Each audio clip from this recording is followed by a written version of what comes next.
What's happening? Welcome on in, everybody. Happy Sunday to you. What a beautiful Sunday it is. It's your boy here, just a dude talking sports amongst other things. Just a football recap. Crazy Saturday of football. Crazy Saturday of football. But before we get into it, if you enjoy the commentary, please subscribe. Give us a thumbs up or something. So your boy can get some traction here and continue to bring you guys wonderful content. At least try, at least try it. But welcome on in. Thanks for allowing me to entertain you for a few minutes here. Like I mentioned, crazy weekend of college football. Let me turn my little heater off. Just warming the office up a little bit. It's getting kind of chilly at night here in the South. But nonetheless, the football weekend actually started it started on Tuesday. So if you need any more proof to prove that college football is a huge business, college football is now taking over. I mean, you got games starting on Tuesday, Wednesday, Thursday, Friday, and Saturday. So out of a 7-day week, college football is trying to monopolize our eyeballs for 5 days out of the week. And you think these kids are students? Absolutely not. The student component of it is just really a farce. These are semi-pro to pro professional players here. And you're seeing it more and more and more. That strikes me. I'm down the middle of it. Because, of course, I'm a proponent of young people getting their education. But if you're playing big time college football in the Power Four conferences, I hate to break it to you, but you are a professional football player masquerading as a student. That's what this is. It's no longer, under the table. It's no longer about student athlete. When you have UCLA fly across country to play Rutgers in New Jersey, right? And then you have NC State fly across the country to play Cal and Berkeley, like Oregon on a Friday night, fly from Eugene, Oregon to West Lafayette to play Purdue. Ooh, Purdue football. Whoa. Woefully. Coach Ryan Walters, my guy, man, I love you, but yeez.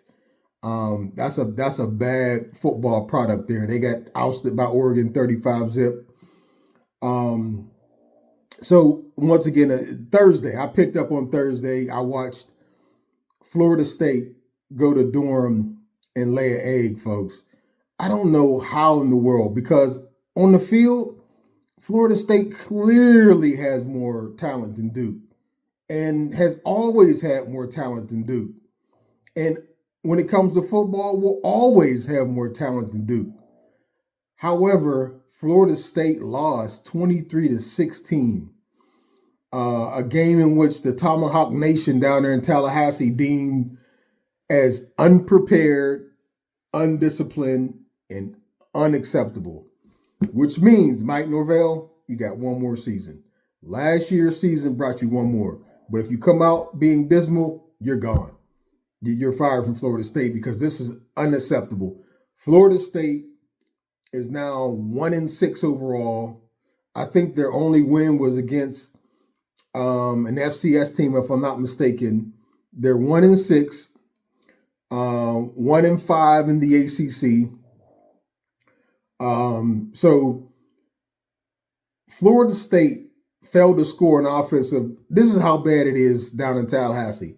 Florida State failed to score an offensive touchdown for the second time this season. Let me repeat that. Florida State failed to score an offensive touchdown for the second time this season. This game was even more alarming to me because it comes after a bye week, which means Mike Norvell and his staff had 2 weeks to prepare for Duke. And folks, Duke is having a great season under first-year head coach Manny Diaz, but Duke is not some offensive juggernaut. They're not. So this was, this game was, it was alarming, man. In the game, Florida State committed 4 turnovers. And the weird thing was, Florida State outgained Duke 291 yards to 180 yards in total offense, 162 yards to 110 yards in rushing. So usually, anyone who follows football, if you control the line of scrimmage, 9 times out of 10, you're going to win the game. Florida State is so bad that they control the line of scrimmage, but because of the undisciplined nature of the team and those 4 turnovers, they still lost the game. Florida State, 129 yards passing. Duke, 70 yards passing. Florida State, 16 first downs. Duke, 10 first downs. Bad football in Tallahassee. And it goes me back to my rant. Everyone, and please, if you're a coach, if you're anyone affiliated with high school or college football, stop giving these recruiting rating agencies, which are they're frauds. Okay, stop giving them credibility. 24/7, on 3, rivals. Stop giving these people credibility, because if any of this stuff was true, then Duke, with his more than 4 to 5 stars on the team versus Duke probably having none or having very little, would have won this game going away. It doesn't matter what a kid does in the summer in shorts and t-shirts in a 7-on-7 camp or running around cones or doing drills. The game is won and lost on the field. Stop giving these rating agencies credibility. They're frauds. And they continue to run this. That's why everybody's surprised when a Vandy beats in Alabama. Right? When a Duke is 6-1. Everyone's shocked. There are 3 college football teams that did not have any transfers. And I know I'm going on a tangent here. You had Navy, Army, and Clemson. How are those 3 teams looking? And I was critical of Dabo Swinney, but you know what? On second thought, those folks are doing it right and developing talent and doing it the old-fashioned way. You recruit a kid out of high school, and if you're a coach worth your ilk, you develop the talent. Because you can't pull and pluck from the portal. It's unsustainable. So that's that. But anyway, the Laws dropped Florida State to 1-6 overall, 1-5 in the conference. hey, Seminoles fans, it could be worse. You could be University of North Carolina dead last in the ACC along with Cal. Cal is 0-3, UNC 0-4 in the conference. So that was that. Terrible loss by Florida State. Moving right along, probably the game of the weekend was Texas at home versus the Georgia Bulldogs. And the Georgia Bulldogs, folks, in case you didn't see the game, they came to eat. And eat they did. Georgia, in my opinion, the score wasn't reflective of the dominance. Manhandled Texas 30-15. It was 23-zip at halftime. You can see Steve Sarkisian, the Texas head coach, panicked so much so that he pulled his starting quarterback, Quinn Ewers, and replaced him with Arch Manning for a few series. I mean, Georgia, man, they hats off to Kirby Smart and his coaching staff. They came, and listen, Texas is still a top 3 football team. They came and dominated Texas. Once again, up front, Georgia got some dudes. They got some grown men out there. Georgia got some dudes. The Dogs pummeled Texas with a ferocious defense and a dominant running game, led by Etienne, who had 13 carries for 89 yards. How dominant was Georgia's defense? They held Texas, the Texas Longhorns, the former number 1 team in the country, to only 29 yards rushing. Not for the quarter, not for the half, but for the game. For anybody who follows football, that is extremely hard to do on any level, let alone the top level of college football. So that was hats off to Georgia. Huge win for Kirby Smart and the Bulldogs, who once again look like the dominant team in the SEC. However, it's the third week of October, and let's not overreact.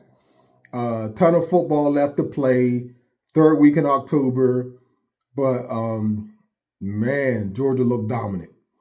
A few other games of note: Alabama, Bama.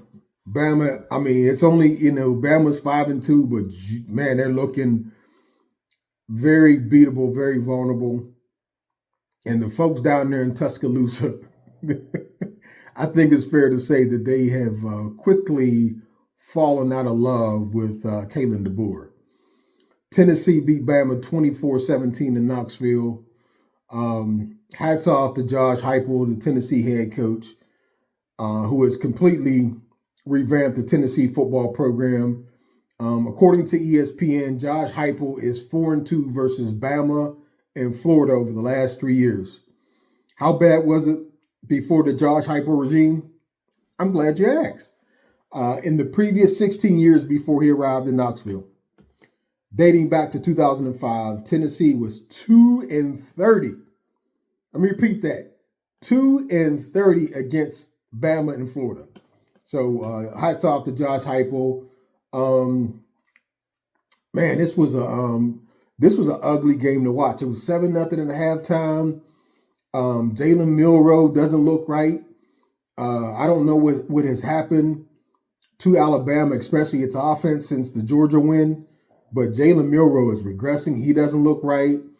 And on the outside, Bama was receiver U with Devontae Smith and Julio Jones and those guys. But, man, they only have, Ryan Williams looks like the only true standout playmaker on the outside, which is, once again, though, it's reflective of the transfer portal NIL. In years past, when Nick Saban coached Alabama, now, don't get me wrong, Saban is a great coach, but Saban stockpiled. He monopolized all the talent in the country. So much so that Alabama's second team was better than everybody else's ones.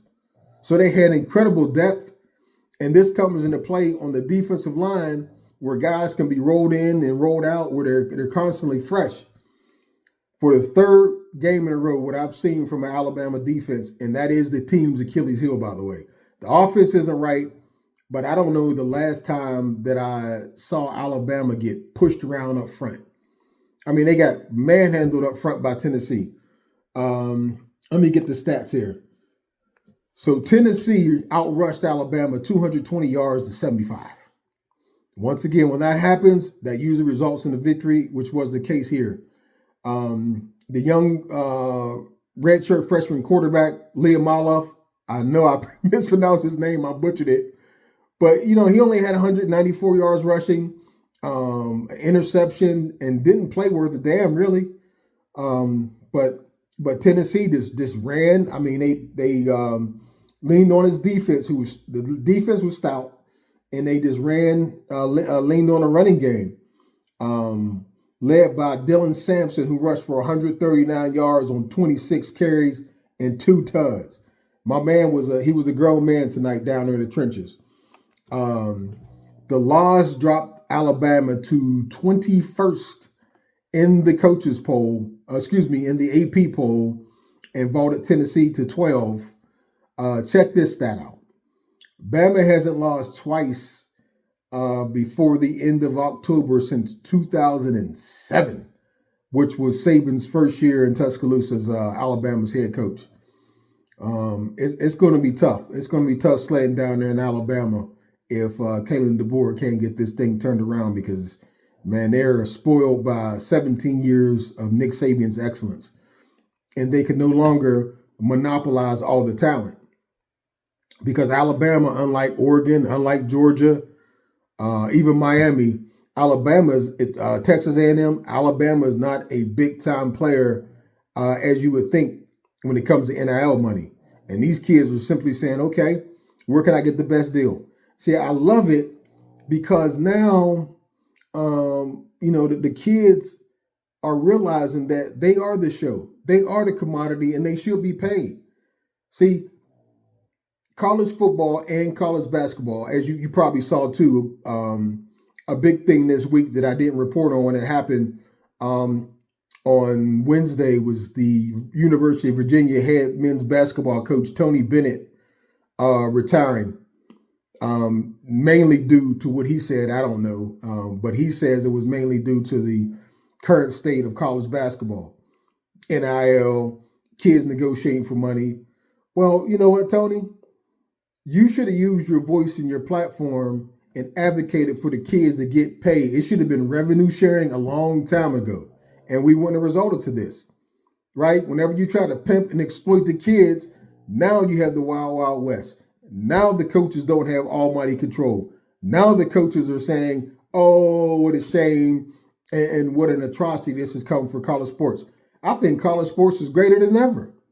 The kids should get paid. They should have always gotten paid. Okay? And this is not the end. This is simply beginning. All this movement so far as transfer portal and all this stuff is not going to stop until you get revenue sharing and you pay the kids under a collective bargaining agreement. They have to be treated like the employees they are. And then if you sign a 3-year contract with Georgia or you sign a 3-year contract with UVA, then you're set to that 3-year contract. If you break the contract, you don't get your money. Or you can make it on a 1-year deal. But this is now we're seeing the professionalization of college athletics. Actually, we're just seeing it. It's always been the case, though, right? When you have multi-billion-dollar TV contracts, everybody's getting paid. Kirby Smart, $11 million, right? Texas A&M's former coach, Jimbo Fisher, $75 million buyout. When you see those numbers, and these kids now have social media and they have computers at their fingertips, they're saying, hey, hold on. Where's my money? Because I am the show. I'm the one going out here getting busted up, putting my body on the line every Saturday. So they should get the money. But anyway, I digress. The Laws dropped Bama to number 21. Tennessee is 12. And it's about Alabama better get things fixed or it's not going to be a happy ending for Kalen DeBoer. Other games of note. How about Army and Navy undefeated? Army beat freaking Eastern Carolina so bad that they fired its head coach, Mike Houston, this morning. After a 3-4 start, Houston is out of East Carolina, and Navy curb stomped my Charlotte 49ers. 51-17. They're undefeated. Both teams ranked in the top 25. So kudos to the Service Academy. Those boys are straight up playing ball. Other game that I watched this weekend was Miami in a shootout, 52-45 win at Louisville. Cam Ward is solidifying himself to be certainly, I don't know if he's a front runner, but he's certainly a Heisman candidate. Cam Ward threw for a record at Miami with Heisman quarterbacks. Cam Ward threw for a record 7th consecutive 300-yard passing performance. And Miami, undefeated in the ACC, is off to its best start since 2017. So it looks like the ACC is going to be boiling down to a championship game here in Charlotte, North Carolina, between Miami and Clemson the second week in December. It certainly looks that way, and that should be a hell of a game if that's the case. So just a few thoughts on a crazy Saturday in college football, folks.